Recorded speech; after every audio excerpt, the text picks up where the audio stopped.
Hello friends, welcome to Book Bites. Today we'll talk about The Self-Driven Child book by Ned Johnson. The Self-Driven Child is a groundbreaking book that challenges traditional parenting and educational approaches by advocating for one essential idea: children thrive when they feel a sense of control over their own lives.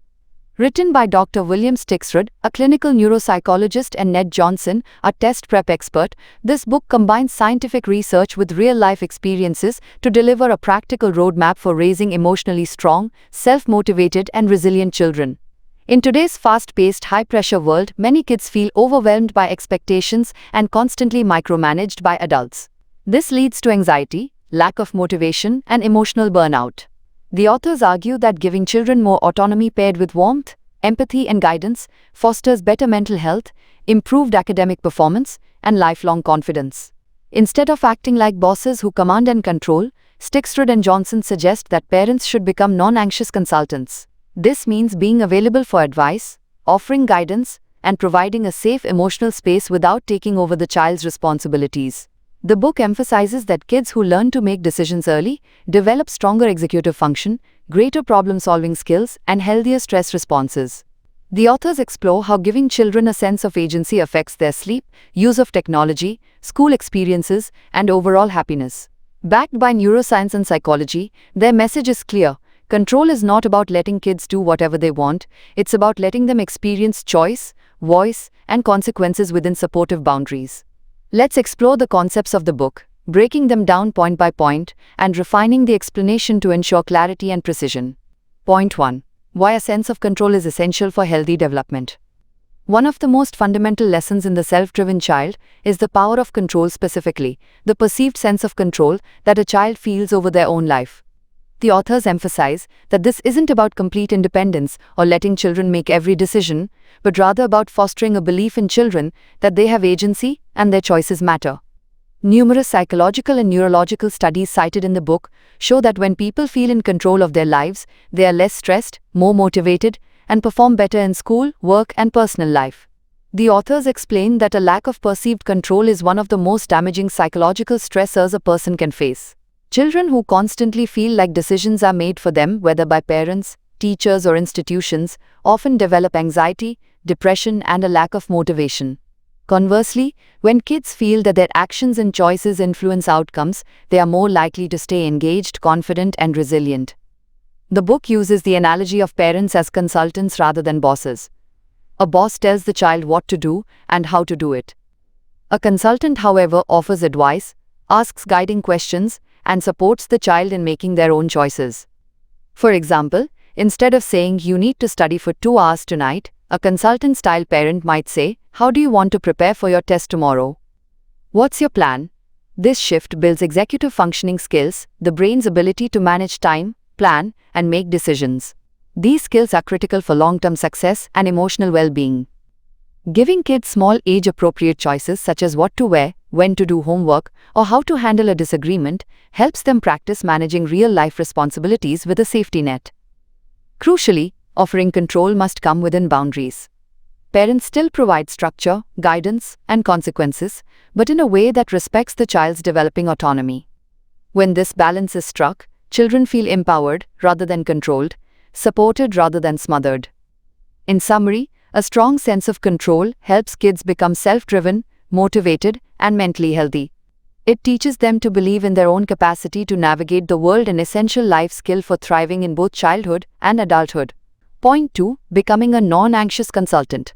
One of the most revolutionary ideas in The Self-Driven Child is the concept of the parent as a non-anxious consultant. Instead of acting like a micromanaging boss or a controlling dictator, the book encourages parents to take on the role of a calm, supportive advisor, someone who offers guidance without overstepping boundaries. This concept is rooted in neuroscience and psychology. Children are incredibly sensitive to their parents' emotional states. When parents are anxious, kids absorb that anxiety and may become stressed or insecure. On the other hand, when parents approach problems with calm confidence, children learn to regulate their own emotions and solve challenges independently. A non-anxious consultant is someone who listens more than they lecture. For instance, if a child is struggling with schoolwork, the parent doesn't jump in and take over. Instead, they might say, I'm here if you want to brainstorm some strategies. What do you think would help you most? This shows the child that their input matters, while also reinforcing the idea that the parent is a steady, trusted resource. This approach also models self-regulation, one of the most critical skills for long-term success. When parents demonstrate emotional calm, they teach children how to handle difficult situations without panic. This in turn encourages kids to develop their own coping tools instead of relying on others to fix problems for them. Moreover, becoming a non-anxious consultant requires trust in your child's ability to figure things out, make mistakes, and learn from them. It also means resisting the urge to control outcomes, especially when your child is facing something difficult. The book makes it clear: growth comes from struggle. Parents must sometimes let their children stumble to help them build resilience. Another vital piece of this puzzle is setting boundaries without dominating. Consultants don't enforce strict commands, they collaborate. For example, rather than demanding "turn off your phone at 8 p.m., a consultant might say, "Let's talk about how your phone use at night affects your sleep. What's a good time to wind down?" In essence, the non-anxious consultant is not passive. They are actively involved, but with a calm presence and deep respect for the child's autonomy. This approach fosters a strong relationship built on trust, empathy, and growth. Point 3. Stress and the adolescent brain. A major focus in the self-driven child is understanding how stress impacts children, especially adolescents, and how it affects their motivation, learning, and emotional regulation. The authors emphasize that not all stress is bad, some stress is necessary for growth. But chronic, unmanageable stress can damage a child's mental health and hinder their development. The adolescent brain is particularly sensitive to stress because it is still undergoing massive development. During these years, the brain's prefrontal cortex, the area responsible for decision-making, impulse control, and reasoning, is still maturing. Meanwhile, the amygdala, which controls emotional responses, is highly reactive. This imbalance makes teens more emotionally volatile and more vulnerable to the harmful effects of stress. The book points out that when children feel constantly pressured, whether it's by academic expectations, extracurricular demands, or parental control, they may develop anxiety, depression, or even physical symptoms like headaches and sleep disorders. Worse, they might disengage entirely, adopting a "why bother" attitude as a form of emotional self-protection. The key takeaway here is that kids need support in managing stress, not just more lectures about working harder or doing better. The authors suggest that parents and teachers must help kids understand the difference between healthy stress, which builds strength, and toxic stress, which wears them down. One powerful tool to manage stress is to give kids a greater sense of control, as discussed earlier. When children feel they have choices and that their voice matters, their stress becomes more manageable. For example, instead of pushing a child into extra classes, parents can involve them in the decision-making process, weighing the pros and cons together. Another strategy is mindful relaxation techniques. The book recommends teaching kids tools such as deep breathing, meditation, or simply having downtime to recharge. These techniques help regulate the nervous system and prevent stress from turning toxic. Ultimately, understanding how the adolescent brain responds to stress helps parents and caregivers become more empathetic. Rather than interpreting a teen's emotional outburst as disrespect or laziness, they can recognize it as a sign of overwhelm and respond with calm support, not criticism. Helping kids develop a healthy relationship with stress is one of the most important things we can do to foster resilience and long-term mental well-being. Point 4. Why control matters more than we think. One of the most foundational arguments in the self-driven child is that a sense of control is crucial to a child's motivation, health, and happiness. The authors explain that kids who feel they have control over their lives are more likely to thrive, while those who feel powerless are at greater risk of anxiety, depression, and underperformance. Control isn't about letting kids do whatever they want, it's about giving them appropriate autonomy in age-appropriate ways. When children believe they have a say in what happens to them, whether it's choosing what extracurricular activities to pursue, managing their schoolwork, or planning their own schedules, they become more responsible and engaged. Neuroscience strongly supports this idea. Studies have shown that perceived control is closely linked to lower stress levels and better mental health. When a person, adult or child, feels like they have no control, it activates the brain's stress response, which over time can damage physical and emotional well-being. But when people feel empowered, they are more resilient and optimistic even in the face of setbacks. The book gives practical examples of how parents can nurture this sense of control. For instance, Rather than forcing a child to study at a specific time, a parent might say, "You can decide when to study, but let's agree on a time that works for you and ensures you're ready for tomorrow." This small shift gives the child ownership over the task while maintaining structure. Another example is involving kids in decisions that affect them, like vacations, rules around technology use, or even what they eat. When children participate in decisions, they feel more respected and are more likely to follow through. However, the book also warns against over-control, which can backfire. When parents micromanage every detail, like checking homework constantly or managing every social interaction, kids may feel incompetent or rebel. On the flip side, when children are trusted with responsibility, they rise to the occasion more often than not. Importantly, this doesn't mean abandoning limits. The goal is shared control. Parents provide the structure and guidance, while kids have room to make choices, learn from mistakes, and build confidence. The big idea: when kids feel in control, they're more motivated, less anxious, and better equipped to handle life's challenges. Point 5. The role of sleep, play, and downtime in motivation and brain health. In the high-pressure world of academic achievement and extracurricular overdrive, the self-driven child brings us back to some basics. Sleep, play, and downtime are not luxuries. They are essential for a child's healthy development and self-driven motivation. The book strongly emphasizes that overscheduled children, despite being busy, are often underperforming emotionally and mentally because they lack time to rest and restore. Let's start with sleep. Research cited in the book shows that adolescents in particular are chronically sleep deprived. This lack of sleep affects everything from decision-making and memory to emotional control and motivation. The authors explain that insufficient sleep mimics the effects of alcohol in terms of slowed reflexes and poor judgment. A well-rested child, on the other hand, is more alert, focused, and emotionally resilient. Play, especially unstructured play, is another pillar of healthy development. Play allows children to use their imagination, test boundaries, and learn social skills. It is also a natural stress reliever. When kids are constantly working on tasks chosen by others, they can become disengaged or resentful. Play reminds them of their own interests and sparks internal motivation.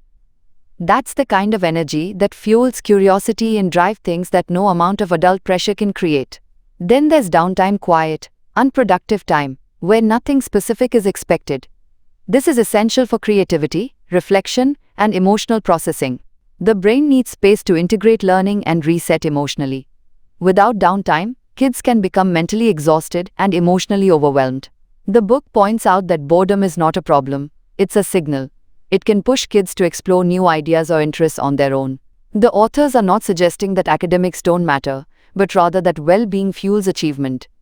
A healthy brain learns better, stays focused longer, and bounces back faster from setbacks.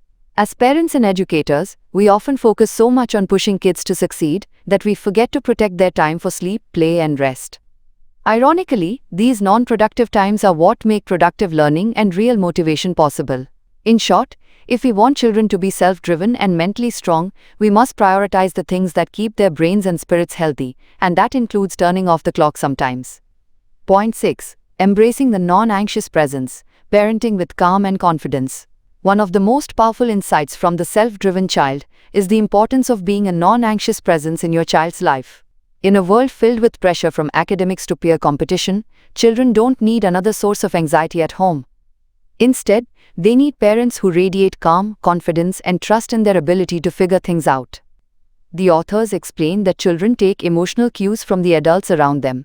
If a parent constantly worries, nags, or shows panic about the child's future grades, behavior, or choices, it sends a subtle message: you are not capable. This over time erodes a child's confidence and builds unnecessary stress. In contrast, when a parent responds to problems with measured calmness, saying things like "we'll figure it out" or "you've got this," it helps the child internalize a sense of resilience and control. The idea isn't to ignore challenges, but to face them with emotional stability. Your calm becomes their calm. This mindset also changes how we communicate with children. Instead of lectures or fear-based motivation, the non-anxious parent listens more, advises less, and trusts more. This approach builds stronger relationships and helps kids feel safe enough to open up, even during hard times. The authors introduce the metaphor of the parent as a consultant rather than a boss. A consultant offers perspective, guidance, and experience, but ultimately respects the client's decisions. This model encourages children to think independently while knowing their parent is always in their corner. Let's be clear. Being a non-anxious presence does not mean being passive or indifferent. It means responding instead of reacting. It means showing faith in your child's strengths and allowing them the space to solve their own problems, even if it involves occasional failure. This approach is especially important when children face setbacks like poor grades, friendship struggles, or emotional challenges. The parent's job is not to fix everything but to be the steady anchor, someone who says, "It's okay to be struggling. I believe in you. You'll find your way." In a society that runs on overachievement and fear of failure, being a non-anxious presence is one of the most underrated but transformative gifts we can offer our children. Point 7. Why intrinsic motivation beats external pressure every time. One of the foundational ideas in The Self-Driven Child is the distinction between intrinsic and extrinsic motivation and why nurturing the former is essential for long-term success and well-being. Intrinsic motivation is the internal desire to do something for its own sake, out of curiosity, interest, or personal value. Extrinsic motivation, on the other hand, comes from outside rewards, punishments, pressure, or fear. The book argues that intrinsic motivation is more powerful, more sustainable, and more likely to lead to real fulfillment. Children who are driven by their own goals and values tend to be more resilient, more creative, and more persistent in the face of challenges. They're also happier. Unfortunately, many systems like schools and even well-meaning parenting rely heavily on extrinsic motivators. Grades, praise, punishments, and bribes are used to manipulate behavior. While these may work in the short term, they don't build true engagement. In fact, over time, extrinsic rewards can actually undermine intrinsic motivation. A child who once loved reading might start doing it only for a prize or to avoid punishment. The authors encourage parents to shift focus from controlling outcomes to supporting autonomy. Ask questions like, "What do you want to learn?" or "What excites you about this project?" instead of "What did you score?" This opens the door for children to connect their actions with their inner drives. Another key tool is letting kids experience natural consequences. When children are always rescued or bribed, they don't learn how to weigh choices or connect effort with results. But when they face the real consequences of their decisions with support, not shame, they begin to take ownership. Creating a home environment that values effort, curiosity, and personal growth rather than perfection and external success encourages children to become internally driven individuals. Celebrate progress, encourage exploration, and show genuine interest in your child's passions, even if they differ from your expectations. Ultimately, what The Self-Driven Child teaches us is that lasting motivation comes from within. When kids feel like they have control and choice in their lives, they don't need constant pushing. They push themselves because it matters to them. Point 8. Balancing stress, teaching kids to thrive, not just survive. In The Self-Driven Child, authors William Stixrud and Ned Johnson stress the importance of managing stress effectively, not eliminating it, but helping children build a healthy relationship with it. Stress is an inevitable part of life, and some of it can even be positive, such as the stress that motivates performance or enhances focus. However, chronic and unmanaged stress is a major obstacle to learning, emotional regulation, and decision-making. Children today are facing unprecedented levels of stress. Academic pressures, social media, competitive extracurriculars, and often a fast-paced lifestyle are common contributors. While stress in small doses can be beneficial, a concept called eustress, toxic stress, especially when combined with a lack of control, can negatively affect brain development and emotional health. The authors explain that the key to managing stress lies in building resilience and restoring a sense of control.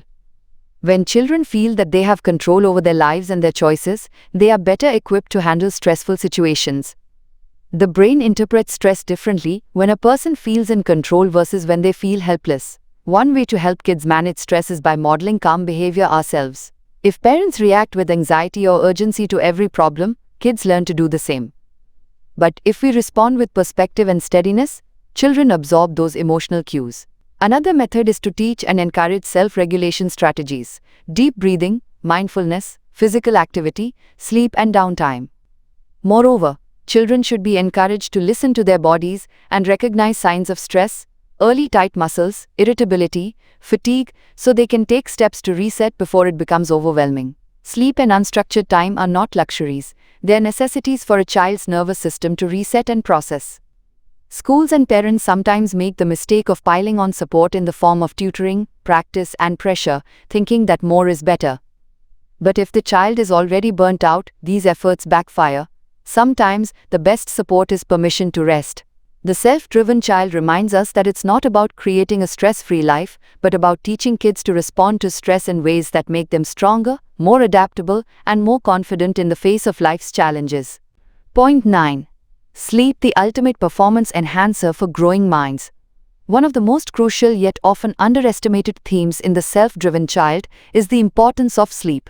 The authors highlight how sleep is not just rest, it's a powerful tool for learning, emotional regulation, memory consolidation, and brain development, especially in children and teens. Yet it's frequently sacrificed in the name of productivity, homework, screen time, or packed schedules. Dr. William Stixrud, a neuropsychologist, emphasizes that sleep is the brain's maintenance time. During sleep, the brain clears out toxins, processes information, and recharges its executive functions. For children and adolescents, whose brains are still developing, missing even an hour of sleep regularly can significantly impact focus, mood, decision-making, and academic performance. Chronic sleep deprivation is linked to increased anxiety, depression, irritability, and even long-term health problems. Teens especially face a biological shift in their circadian rhythm, causing them to feel sleepy later and need to sleep later in the morning. But many school systems and societal pressures ignore this, leading to an ongoing sleep deficit among young people. The authors argue that prioritizing sleep should be seen as a performance strategy, not a luxury. A well-rested brain is sharper, more creative, more emotionally stable, and better at handling stress. This directly ties into their central theme of fostering internal motivation and resilience, because a tired brain cannot effectively self-regulate, plan, or stay motivated. Parents play a key role here. Rather than enforcing sleep like a rule, it's more effective to help kids understand why it matters. Discussing the benefits of sleep, modeling good sleep habits, and creating an environment that supports restful routines, such as limiting screens at night and establishing wind-down rituals, can make a significant difference. The authors suggest treating sleep as sacred, on par with nutrition and safety. Instead of rewarding kids for staying up late to study, praise the effort they made to manage time well and go to bed on time. Emphasizing quality sleep over cramming leads to better outcomes academically, emotionally, and physically. In short, the self-driven child makes a compelling case. If you want a child to be focused, motivated, emotionally balanced, and truly self-driven, start with better sleep. It's a simple shift that can unlock immense potential. Point 10. Redefining success, focusing on long-term well-being, not just short-term achievement. In the final and perhaps most profound message of the self-driven child, authors William Stixrud and Ned Johnson urge parents to redefine success, moving beyond test scores, college admissions, or constant achievement, and instead focusing on cultivating long-term well-being, adaptability, and inner motivation. Too often, modern parenting and educational systems equate success with performance metrics, grades, standardized test results, extracurricular accolades. But this narrow definition can lead children to internalize the idea that they are only as valuable as their latest achievement. This pressure fosters anxiety, burnout, and a fear of failure rather than resilience and a healthy drive. The authors argue that real success comes from having a strong sense of self, the ability to make good decisions independently, and the emotional strength to handle setbacks. A truly self-driven child is one who understands what matters to them, knows how to pursue it, and can sustain their mental health in the process. To support this kind of development, parents need to shift from managing their child's every move to mentoring them through it. This involves giving them space to fail, guiding them with empathy, and reinforcing the message that they are unconditionally valued. It also means teaching children how to think about success in a broader way, as a life that is fulfilling, balanced, and in alignment with their values and interests. The authors recommend asking, "What kind of adult do I want my child to become?" Instead of asking if they'll get into a top college, the better question is, will they be happy, ethical, resilient, and confident in navigating life's challenges? This doesn't mean abandoning ambition. Rather, it means recalibrating the priorities, focusing on internal motivation, problem-solving skills, emotional regulation, and autonomy. When these traits are strong, external success often follows naturally. But more importantly, children are equipped to lead meaningful and independent lives. The self-driven child ends with the reminder that raising self-driven children requires trust, communication, and patience. It's a long game, but one that leads to deeper satisfaction and a future generation that can think for itself, care for itself, and chart its own path with confidence. Conclusion. The Self-Driven Child presents a refreshing and much-needed perspective on parenting in today's high-pressure, achievement-driven world. Through a mix of psychological research, practical advice, and thoughtful insights, the authors, William Stixrud and Ned Johnson, stress the importance of empowering children to take control of their own lives. They argue that autonomy, self-motivation, and emotional regulation are far more important than external achievements, and it's essential to give children the tools they need to manage their own lives, both academically and emotionally. The book offers a holistic approach to child development, urging parents to prioritize their children's well-being over grades, college admissions, or societal expectations. It emphasizes the value of trust in the child's ability to make decisions and the importance of sleep, stress management, and intrinsic motivation. This framework fosters a long-term view of success, where children develop a sense of purpose, resilience, and self-efficacy. The main takeaway is that instead of controlling and micromanaging every aspect of a child's life, parents should aim to be guides and mentors, supporting them in the development of their inner drive and their ability to handle challenges. Allowing children the freedom to make decisions while providing them with the right guidance and encouragement is crucial for their growth and mental well-being.